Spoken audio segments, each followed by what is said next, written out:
I find that too many businesses focus on completing tasks efficiently, but they fail to deliver an experience that makes a true connection with the customer. I think true success comes from creating positive customer experiences that build loyalty and trust.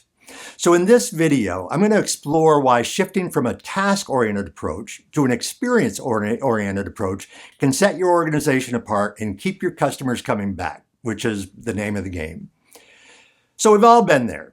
You walk into a business where an employee is technically doing their job, but you feel like you're just another number to be dealt with.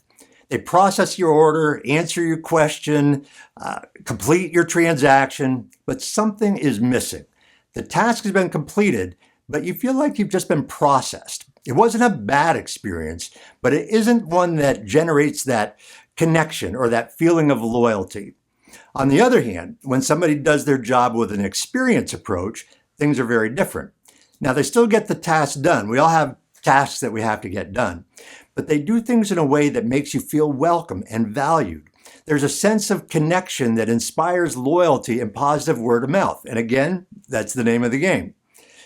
And in a world where most products and services are pretty interchangeable, anything that creates that feeling of connection can be the difference between a company that's thriving versus a company that's struggling. That's why one restaurant has a line of guests waiting to get a table, and a restaurant right across the street is going out of business. I'm sure that you can think of many examples of the task approach versus the experience approach. I know that I sure can. It's the restaurant server who asks if everything is okay while they're quickly walking by your table, not even making eye contact with you, versus the server who stops and asks if your medium rare steak is cooked just right, and they really want to know. Or the nurse who silently and mechanically draws your blood versus the one who talks with you when they see that you're nervous about needles, like me.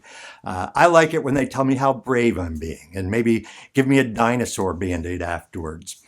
Or the checkout clerk who robotically says, "Have a good day," while turning to the next customer, versus the one who says, "Hey, enjoy that salmon. It looks great. I'll see you next time."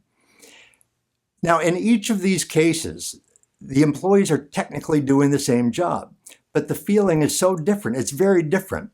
In one case, you feel processed. In the other case, you feel valued. And that's, again, all the difference in the world. Now, because of my Disney background, I, of course, have to give a Disney example.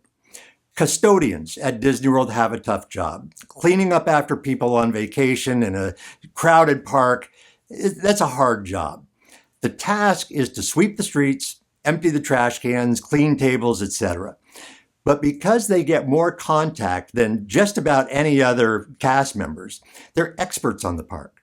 They're on the lookout for confused guests with the lost look on their faces. They carry park maps with them to give them to guests who need a map. But what I love most is how they turn cleaning into a show for the kids. Using their broom and some water, they'll draw Disney characters on the street. They'll sweep leaves into the shape of Mickey Mouse. People literally take pictures of the work that they do. And how great is that? Now, our job as leaders, of course, is to set our employees up for success so that they can create positive experiences.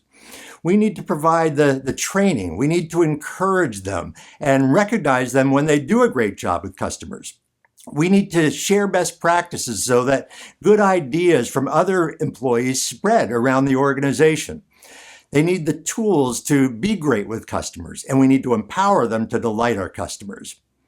So here are a few discussion starters to use with your team, and I'll put these questions in the description that accompanies this video. Describe a typical customer interaction that you would have on the job.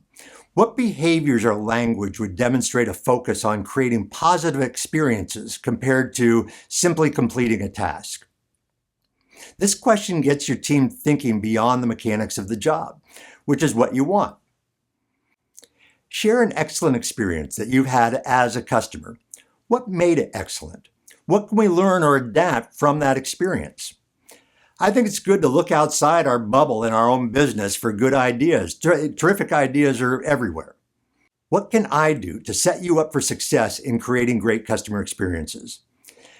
You're acknowledging your responsibility in the effort.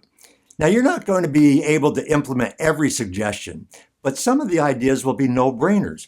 Like if we just put this gizmo from here and move it over there, we would be able to make eye contact with the customers as they come in.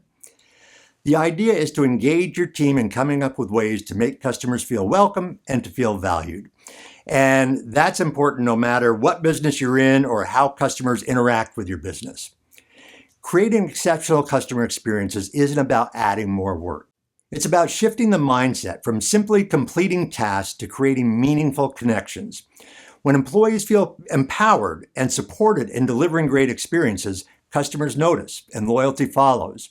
And by fostering a culture that prioritizes engagement and value, your business can stand out in a crowded marketplace and turn those everyday transactions into memorable moments.